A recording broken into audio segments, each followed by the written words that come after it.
I'm going to go ahead and get started then. And if other people pop in, then that's great. But this way we are timely and get some information to you. So as I mentioned before, this is the information session about fellowships that deal with public service. My name is Jennifer Bess. I'm Director of National Fellowships and Scholar Programs. We are the people that you come to on campus to help you explore and then apply for National Fellowships. So we're very excited to share some of this information. Public service fellowships are one of the ones that I tend to work on, so I enjoy talking about them with students and helping you see all the different opportunities that are out there and trying to figure out just what exactly public service means. So here's our quick agenda. We're going to start by trying to define public service. We'll give it our best shot. I'm going to give you a really quick rundown on about 17 different fellowships. I promise I will be as short as possible, but I wanted to use a little bit of time to kind of demonstrate the breadth of options that there are that exist and things that you might find interesting and want to explore. We have some students with us. I know that Weston and Caitlin are here. I think Blake's also supposed to join us. So we have 3 of our fellowship peer mentors who have won national fellowships related to public service to share with you some of their stories and how they approached these applications and what they've received by being recipients of them. We'll talk really briefly about what makes a good applicant, sort of broadly speaking, and we will talk a little bit about what's next. At any point, please feel free to ask questions. You can type them in the chat. You can raise your hand. You can ask them out loud. That's all good. And if you didn't notice, we are recording this session, so just a heads up. So I'm going to start with the big question is, what is public service? And before I click and show an answer to that, I would like everybody to type in the chat a sentence that they think might be a good definition for public service. Give me your best shot.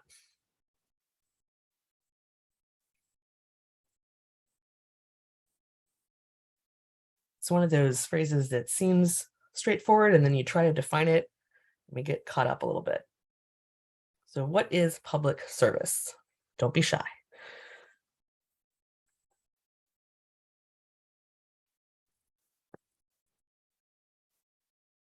Everybody's shy. Any guesses? Any ideas?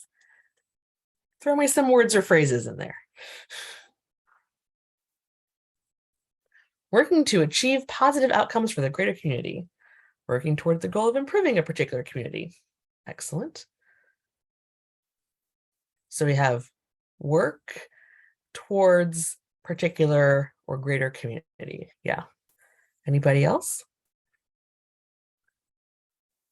Improvement, positive outcomes.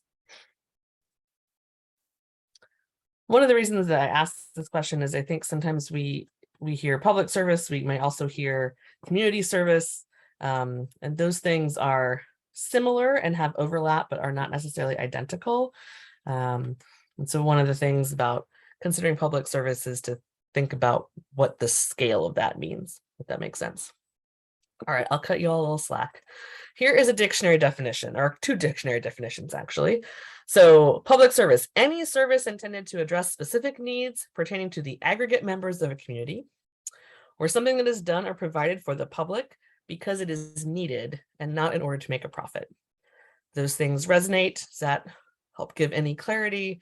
So I think our 2 examples in the chat definitely focused on that. You know, you're looking at a particular group or community, but it's actually make sure that it's a broad community, right? So public service, but it's about helping other people and making an improvement. I'm going to also share sort of a definition with you that comes from the Truman Scholarship, which is one that we'll talk about. The Truman Scholarship is for people who are planning a career in public service. And so they define like where can that career be? This is how they define that. So that would be employment in government, uniformed service, public interest organizations, NGO research, educational organizations, public and private schools, public service-oriented nonprofit organizations. So there's just a really big range of what really can be public service. And so I would encourage each of you to think about what is it that you're interested in? Maybe what problem are you trying to solve, or what need of society are you hoping to address? What is the driving force in your interest in public service? So I'll just leave that there. little briefly, what can I do with the fellowship? So here is a little montage from last year of a few people who won, who somewhat recently, won fellowships. So to give you an idea of what public service fellowships can do. So Carlos, for example, studied Portuguese abroad as a Boren Scholar. And we'll talk a little bit about why that's public service in a second. Solomon and Jameen were able to practice policymaking. They did some summer weekends with PPIA, which I think, see, Blake's on here now. So Blake will tell us more about the bigger PPIA project in a little bit. Bennett Lunn is our most recent Truman Scholar. And so his fellowship actually supports graduate school. So he's using it to earn his law degree so he can practice and improve education policy. And then Shamala is our 2014 Pickering Scholar, and her fellowship enabled her to join the Foreign Service. So she actually is currently serving as a U.S. Foreign Service officer based in Paris, which is pretty exciting. But she had started out in Oman and served in Mexico and now is in Paris. So that's just kind of a wide range of things that you can do. Let's get a little bit more specific. One of the difficulties in sort of trying to encapture public service is that it can overlap in lots of different ways and lots of different fellowships. So there can be fellowships that relate to public service and have an international component, or that are for STEM students, or that are specifically for undergraduate students, or that are for graduate school or graduate students, or that offer domestic opportunities, or that involve summer opportunities. So we tried to, this is the attempt at a Venn diagram that just got really out of hand and became bubbles. But this meant to kind of demonstrate that public service weaves its way throughout all of these different opportunities and areas. And so it's not its own little tiny bubble, it actually intersects with all these areas. And so really, whatever your interest is in public service, there's probably something that we can find in the fellowships world that will help you support and explore that. Questions? No questions. All right. This is where it gets really fun, guys, because this is going to be a giant list of fellowships and I'm going to go through them really quickly. So make note of any that sound appealing to you, and we can investigate further or answer questions and help you take next steps as we get towards the end of this. So please bear with me. AEI is the American Enterprise Institute. So this is an opportunity, a summer program where you can go work with a think tank in DC. They have a list of, I think, 15 or 20 different classes that you can choose from, and they're usually week-long sessions that you would apply for. So it's a chance to kind of be in DC, learn in depth about some of the major policy areas that are being dealt with in the US, and just get some experience on the ground. We've had a couple of students do that as freshmen and sophomores to kind of get started on seeing what's happening and learn some about how they can get more involved with sort of national public policy issues. The Boren Scholarship. So you saw that Carlos had won this last year. So the Boren funds study abroad that involves critical need language study. And the reason it's on here is that it does have a service requirement, but also it's concerned with US national security, right? So working for the Department of Defense or working with the government is one way to be involved in public service. And so the Boren is a great way to get a really practical skill in terms of learning the language, and then an opportunity to apply that by fulfilling your service requirement after graduation and working for the federal government. We've had quite a few Boren scholars over the years, so lots of them to talk to. The Holling Scholarship. So we've got a couple Holling scholars on the call. So you'll hear from Weston and Caitlin about that a little bit more. But this is sponsored by NOAA, the National Oceanic and Atmospheric Administration. And this scholarship is for sophomores, and it provides funding for your junior and senior year, and also a chance to intern at a NOAA facility in the summer between your junior and senior year. And this is one of the ways where a lot of our students see an overlap between STEM research and public service, and helping the public understand some of the issues behind, let's say, climate change. But it's not exclusively for STEM majors at all. We tend to have a lot of marine science students do it, but we also have students like Weston, for example, who are in math. We've also had students interested in communication and education and outreach, and sort of helping people understand some of the issues that the globe faces, the Earth faces. But their mission is science service and stewardship. So they have service right in the mission statement. PPIA, so this is one that Blake will talk a little bit more about. So the primary program PPIA has, so it's Public Policy and International Affairs is what PPIA stands for. It's a consortium of schools. They sponsor a summer institute for juniors. So you apply your junior year and you would spend, Blake will have to tell me exactly, but it's 4 to 6 weeks, maybe longer, at one of 5 universities in the US, taking classes and learning about public policy and thinking about the issues that you want to address. They also do these shorter weekends, these public policy weekends, and a couple students do them last year, where for 3 days you go and meet with some like-minded students and kind of do a deep dive into a particular policy area. One was in Texas and one was at UCLA. So those opportunities come up, as well as the more structured summer program. That's a great way, and it's meant to give sort of a foundational introduction to what a career in public policy or international affairs might look like. Great opportunity, fully funded.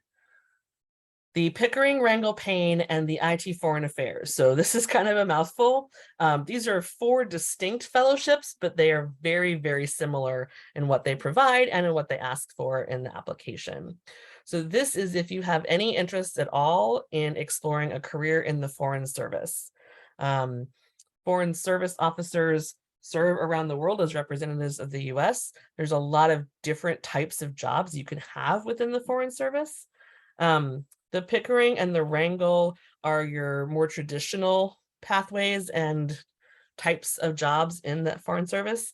The Payne is actually with USAID, and so they have their own Foreign Service, and that would be a pathway to work with them.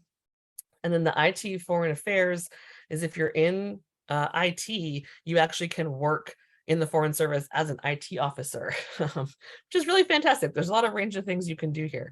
And so each of these, what they're offering is funding for 2 years of grad school, so to earn your master's degree, and then support for you to apply to and become a Foreign Service officer.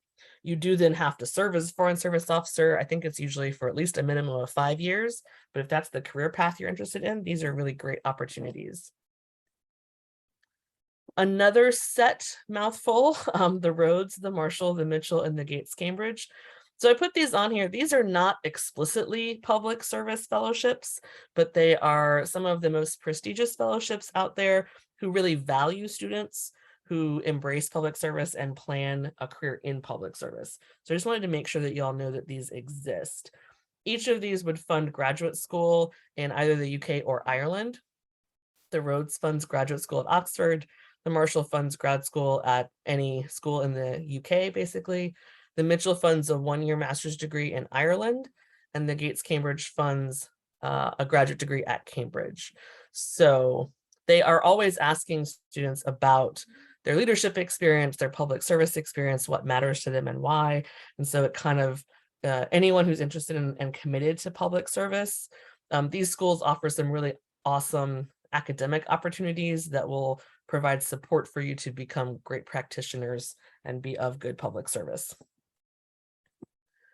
The Rotary Global Grant. So Rotary International might be an organization that you've heard of. This is a philanthropic organization of mostly business people throughout the world, focused on improvements in one of 7 areas. And so the Global Grant is something that our district sponsors in South Carolina. It provides a student between $30,000 and $45,000 to do 1 year of graduate study abroad in one of 7 areas. And those areas are really public service based. So there's some health related areas, there's some peace and justice related areas, environment, water and sanitation, basic education and literacy, economic and community development. So there's lots of areas in which, if that's the area of your public service and you want to get a little bit more education at the graduate level, the Rotary might be a really great one to look at for you.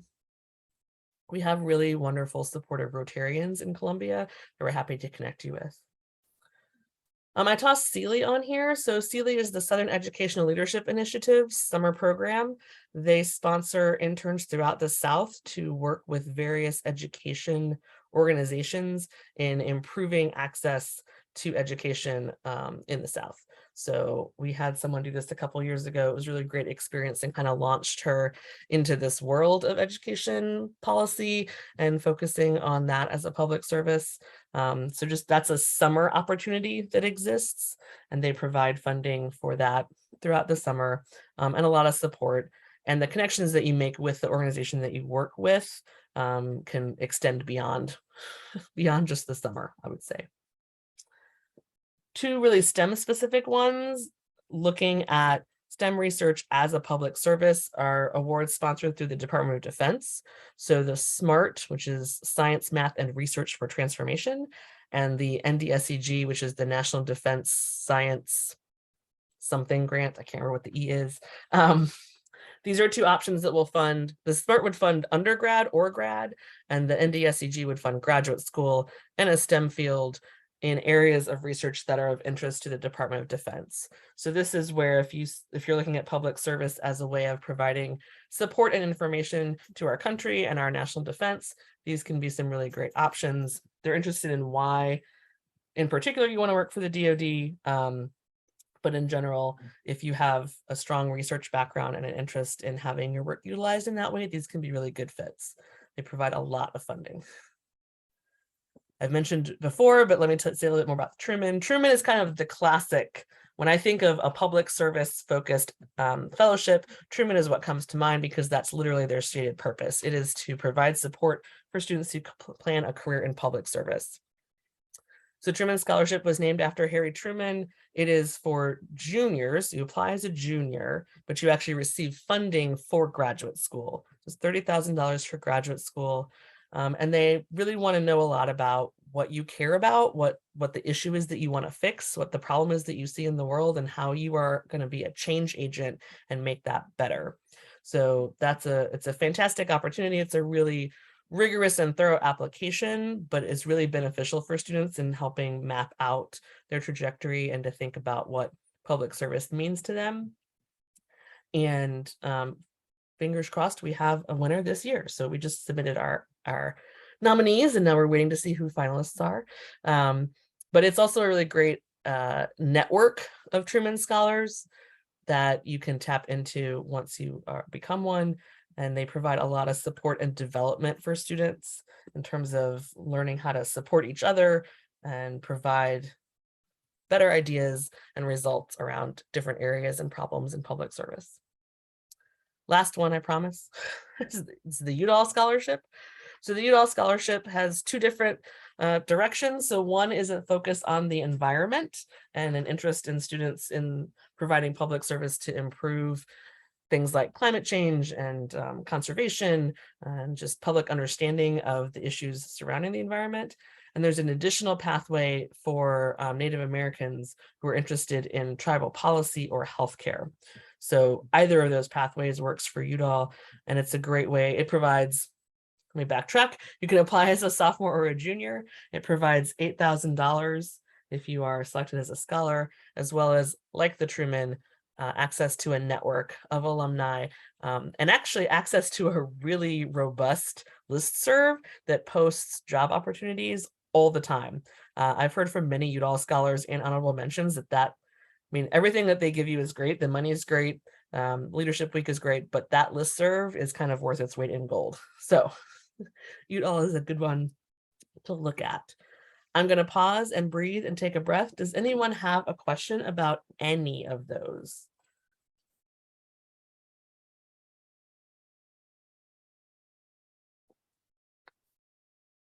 I just spit a lot of information at you. No? All right, well, don't be afraid to stop and ask. Now I will stop talking and I will introduce our student voices. So Caitlin is here and Blake is here and Weston is here. So why don't you guys go ahead and I'm happy to stop sharing my screen so people can actually see you as you speak. But if you each wouldn't mind telling us just a little bit about who you are and the fellowship that you have received, and both maybe what made you decide to apply for that, and then what have you gotten out of that particular experience. I'm going to stop sharing for the moment. Sure, I can start. Thank you, Caitlin. Of course. So hi, my name is Caitlin. I am a senior biological sciences major with a minor in marine science. And I am a 2021 Hollings Scholar. So I got the Hollings Fellowship in my sophomore year. And then I completed my Hollings internship this past summer. I had the opportunity to work as an avian intern at the Rookery Bay National Estuarine Research Reserve down in Naples, Florida, which was a really incredible experience. When I applied for Hollings, I did not know that that was what I was going to be doing, which is actually really great because getting that fieldwork experience and learning more about serving the community at that level, doing some like wildlife and fisheries management, I would have not gotten that experience otherwise. And it's really helped me narrow down what I would like to do after graduation. When I initially applied to Hollings, I did not think I was going to get it. I don't think anyone really has a ton of confidence in themselves when they apply for fellowships. It's kind of like a leap of faith. But I think what was key in applying for that fellowship is I really just looked at what I had done in my coursework and communities that I was involved in, and really pulled from those experiences and looked at NOAA's mission statement, which we talked about is science, service, and stewardship. Stewardship's definitely a big one. Personally, that's my favorite. And so just looking at your experiences, even if you think that they're small, and trying to apply those to whatever organization you're applying for, their mission statement is super key. And I think a lot of that will help also guide your path as you go throughout college and afterwards. Because as I said, fieldwork and working in the community for conservation and outreach and things like that has really been rewarding. I think that's the case across public service. So yeah. All right, and I can go next. My name is Blake Gibbons. I'm a senior geography and political science student. As the slide mentioned, I was a 2022 Truman applicant and recipient of the 2022 PPIA fellowship. I think as Caitlin mentioned, when you're looking for a fellowship, it's almost like, Valentine's. You got to find the fellowship that is like aligned with what your core belief is and that mission statement, right? And there are so many fellowships, especially using the info database, that can seem overwhelming. But once you hound in about what you want to do, who you want to help, and what you want to do in life, it gets a lot easier. And the application process helps you nail that down. So while I didn't get into Truman, it did help me solidify what I wanted to do, which helped me get into PPIA. So doing the essays, doing the interviews, going through talking to everyone, I had the kind of abstract idea of grad school and what I wanted to do, but not really concrete. But after going through, I was like, oh, this is what I want to do. And I settled on transportation policy. And that's when PPIA came to light.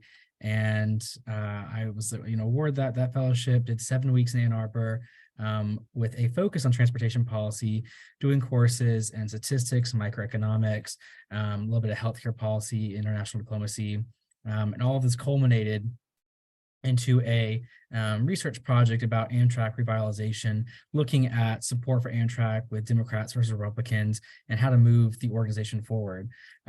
So truly, as you are, wherever you are in your fellowship experience and your journey, the office on campus is here to help you. All of us are here to help you. It can seem overwhelming and daunting, but it is a process that has paid off for me tremendously, and to so many peers I know as well. Like I mentioned, helps you solidify what you want to do, who you want to help, and gives you some critical thinking skills, not only for undergrad, but for grad school and the career workforce as well. Yeah, so guess I'm the last one. Hello, everyone. My name is Weston Watts.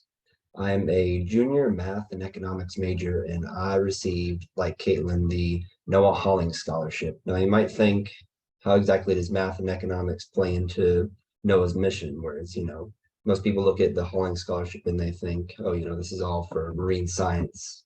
But that's not necessarily the case. Thankfully, Noah does a lot of work in social science research into environmental conservation. And so that's sort of the approach that I took with it. So coming into college, I didn't really know what I wanted to do, but I sort of had a vague idea of where my interests lie. And eventually I'm started to explore the realm of environmental economics because I knew that I really liked economics and math, but then I also really liked I was really interested in environmental conservation and especially environmental policy. And a lot of people with economics, they'll go and they'll work in the private sector, but I've had a few experiences in college, some different internships where basically I learned about my own interests and that I wanted to not necessarily maybe work for a private company, but I wanted to work in the public sector because you can have sort of a sense of meaning to your work and know a lot of times that you're doing the right thing. And so that's really what inspired me to apply for the Hollings was just really getting in touch with my interests. I was involved with a lot of other some student organizations where I was able to explore my interests. I was involved with one club, the South Carolina Student Legislature, where we write mock legislation, and I wrote some environmental policy there. And so that really helped me to understand where my interests lie, and that's what inspired me to apply for the Hollings.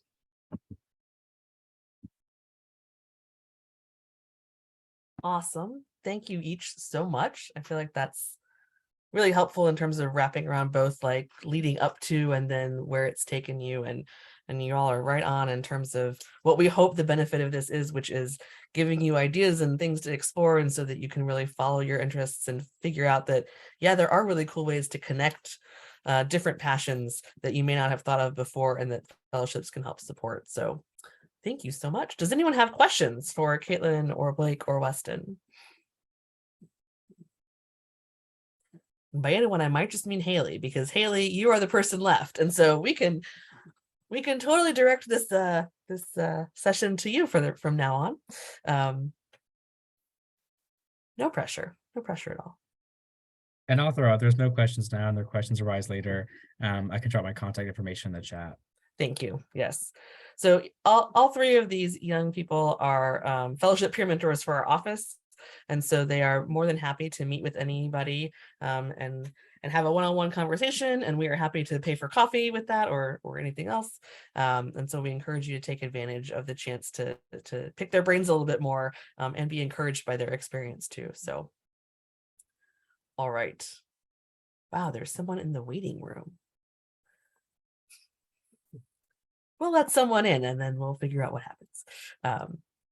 Okay, so I'm going to jump back over to my screen share over here. Here we go. I think that's the correct one. And so the last parts of this are going to kind of be a real quick rundown of what makes a good fellowship applicant, and a few more details here. Oh, I forgot we have Harrison. So Harrison, I appreciate his quote because Harrison applied to multiple things. He was our Udall Scholar last year. And I appreciate that he points out that he learned there is no such thing as a perfect applicant, right? So we're not going to talk about what makes a perfect applicant because that doesn't exist. It's much more about being who you are and sharing that with a particular foundation. And I think it was Blake who was talking about, and Caitlin too, with the mission and sort of matching. And so it really is about figuring out who you are and finding the things that are going to support you and that match those interests. So in terms of being a good fellowship applicant for any of the ones that we've talked about, being passionate about a career in public service, right? So kind of having thought through, like Weston, who said, I want to find a job where I feel meaning to what I'm doing, right? That can be a really big driver in the realm of public service. I'm going to say solid academics. You certainly do not have to be a 4.0 student.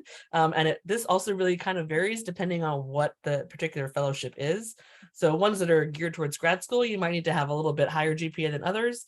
But it's just more like, do you have the kind of academic background that you need to be successful in this thing that you're trying to do? So I always want to make sure students know you do not have to be a 4.0 student to be a good fellowship applicant. Leadership experience, and the emphasis that this can look a lot of different ways. So being a leader does not necessarily mean that you have a title behind your name, and having a title behind your name doesn't necessarily make you a leader, actually.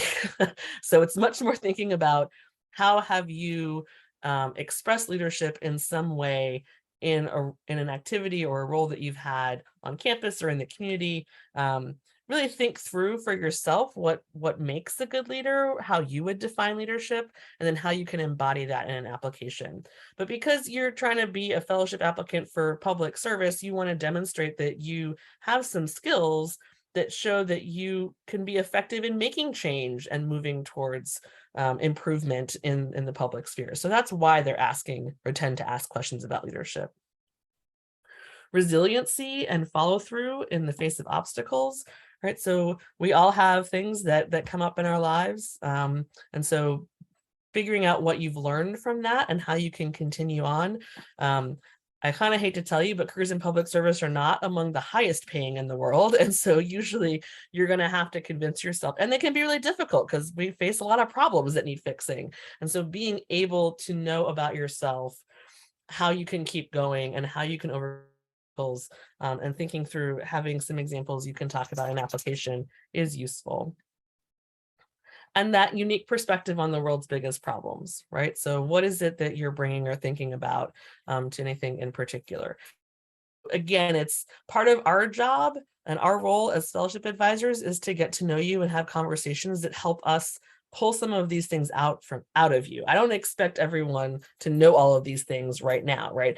It is part of the process of addressing some of the prompts and thinking through your goals and what a program might offer that these things kind of emerge. So it's why you don't have to do this alone. It's why we're here, and it's why we get excited to talk to you, because we really want you to be the strongest applicant you can possibly be.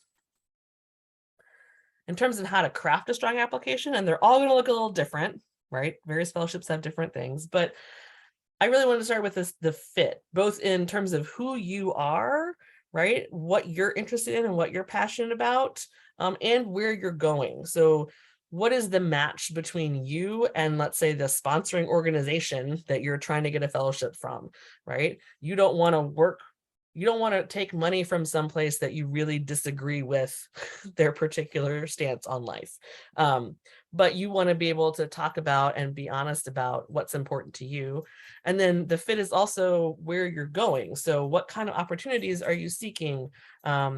How will this fellowship help you advance towards that, right? So they want to know both what are you bringing, but also how would you benefit? And so having some ideas of that going in and being able to write about it is usually pretty useful. Start early. The more time you give yourself, usually the better. These applications can typically take more time than you think. I would just say that. So while it's not impossible to be successful at short notice, it stresses everyone out, including yourself. So again, this is part of why we're here, to share information and make sure that you know of opportunities in enough time to feel comfortable with the amount of time you have to devote to completing it. Get to know your faculty. So you are usually going to need letters of recommendation. Your faculty are the #1 resource for that. They're not the only resource, but your faculty also are the people who are engaging with you in class and helping you learn new things. They see how you interact with your peers.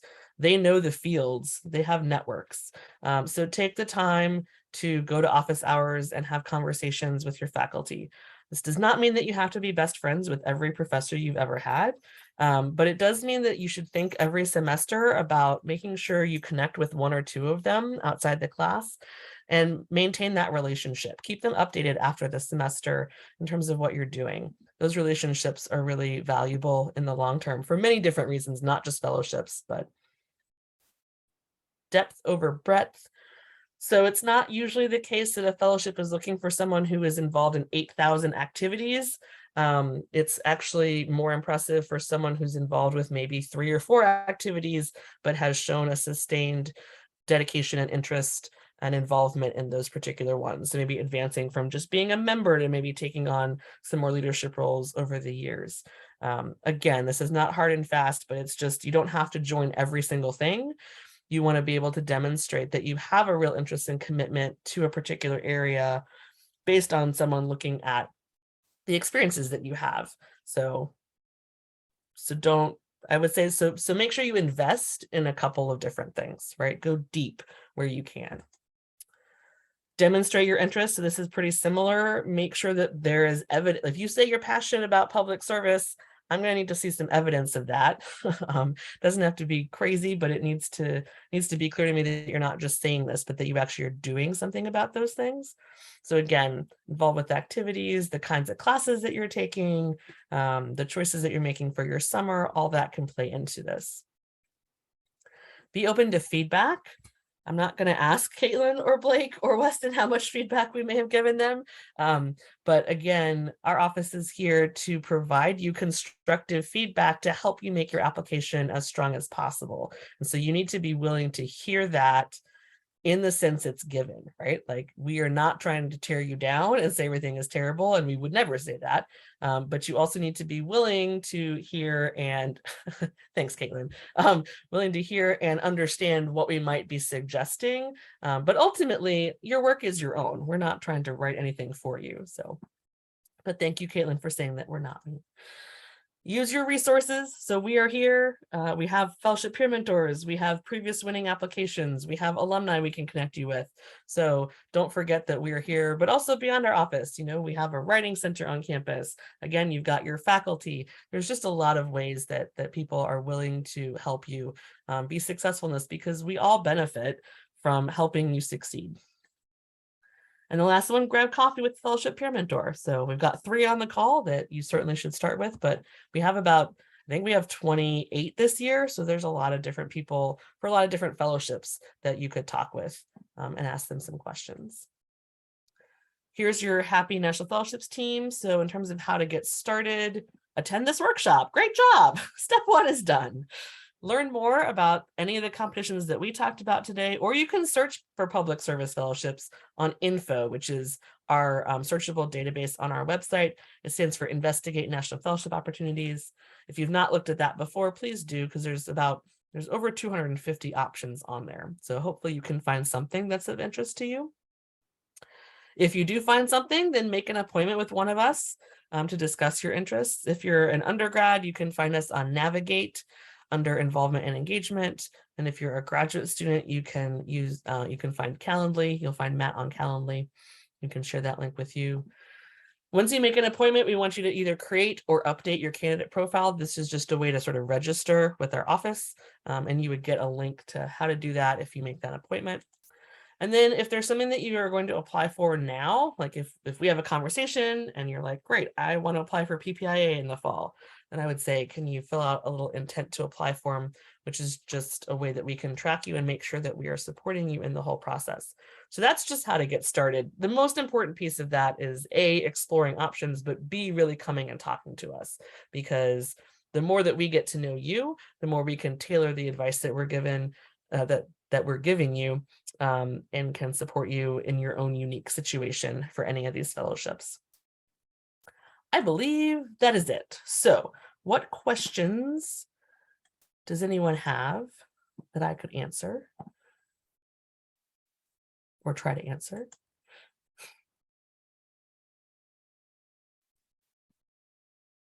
Anybody? No questions. All right.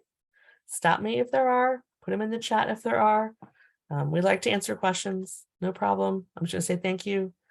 We have a little QR code if you want to tell me how this went, if this was useful or not, that would be great. Here's my contact information. I know that Weston and Caitlin and Blake all put their emails in the chat. Thank you all so much. And you can find us and more information on that. It's Instagram, Twitter, and Facebook. I'm trying to read the symbols. U of SC and FSP. Sorry, we can't change ours back to USC. I apologize, but we are already branded with all those handles. So I'm going to stop sharing and show my face again and say thank you to everybody who came, and thanks for everyone listening. Thanks to our FPMs. I'm happy to stay and answer any questions that may come up, but at this point, this was the big presentation that we had, and thank you for listening to me ramble on for a while and shove a list of 17 fellowships down you really quickly, all in like 10 minutes. It was great. So, but I hope that we can see some of you in our office soon. We really think that these are valuable experiences that we want you to have, and we would really like to support you in that. So come see us when you get a chance. And thanks. I have a question. Sure. When you're looking at the description or application, how do you know that fits you? That's a good question. So sometimes it kind of depends on where you're starting. So if you're starting because you're looking at all sorts of different things and you're trying to decide if you fit versus sitting down and thinking, here's what I want to do and the kinds of experiences I would like to have, let me go find if there are some of those out there. So, I mean, most any fellowship will have eligibility criteria, but they usually will have some kind of mission statement or purpose to their particular fellowship. And so making sure that you found that and identified it, and then considering it in light of what your interests and background are, is usually the short answer that I would have to that. Do you have a specific example that we could talk through? Can you talk about Schwarzman? Schwartzman? That's a good one. Yeah, so Schwartzman, that's a good question. So Schwartzman, I mean, from my experience with that, and for everyone else on the call, so Schwartzman is a graduate program at Tsinghua University in Beijing. And my understanding for Schwartzman, I mean, their mission is that they're trying to prepare an international cohort, so American, but also Chinese, and also everybody else, to really understand China's place in the world, in the future, and by understanding that, be prepared to have better international relations and trade agreements and things like that. That's really the driving force behind that particular scholarship. And so they're also really focused on leadership because they're trying to get people prepared to be the world leaders who can make the case for and understand China and can explain it to the rest of the world. So that's what they're looking for. Is that something that you're interested in? Is that something that you're passionate about? Why are you interested in Schwartzman? I am interested in Schwarzman because the 3 pillars caught my attention. Global affairs, leadership, and China. Yeah. These 3 all caught my attention. Yeah. But like you said, it's like there's a gap between what you want and what you fit. So I feel that I am really in the process of doing reflection, lots of reflection on understanding whether I fit. Yeah. Have you looked at I don't know if their application is open yet again for this coming cycle. Have you looked at the essay questions that they ask? Because that's usually another way, is like to see what they're asking for you to write about and how easily or quickly you have ideas about what you might want to talk about can also be an indication of if it's a good fit. Doesn't mean you have to have a polished essay from the start, but if you're like, okay, I can think of maybe 2 or 3 things I might mention here versus I have no idea what I would write to any of these prompts, that can be a way to navigate it too. Thank you. I actually did Sana application last year, Okay. and I had no idea what to put on. Gotcha. Well, that sounds like something, I mean, we'd be happy to talk with you more about that, right? So if you wanted to say, okay, I'm interested in Schwartzman, I need to talk about, is this a good thing? Is it a good fit? We don't mind having the fit conversations. Like, you don't have to decide before talking to us that, yes, this is absolutely what I want to do. You can say, I'm interested, but I'm not sure. And then we can kind of have a conversation and maybe dig a little bit more into your background and what your interests are, and kind of help you figure out if that would be a good match. Thank you so much. And will we get the emails of today's PowerPoint? Yes, we recording? will share the recording with everybody. Yep. Awesome. Good question, because fit is, I mean, yes, we say fit's important, and so how do we figure it out? That's absolutely. Alrighty. Anybody else? All right. Well, we'll send the follow-up, and I will share this recording and the slides, and feel free to be in touch with any questions in the meantime. And again, thanks to all our FPMs for being here. I really appreciate it. You guys have such valuable perspectives. It's amazing. Thank you. Thank you so much. You're welcome. All right. Thanks, guys. All right, thanks, y'all. Y'all take care.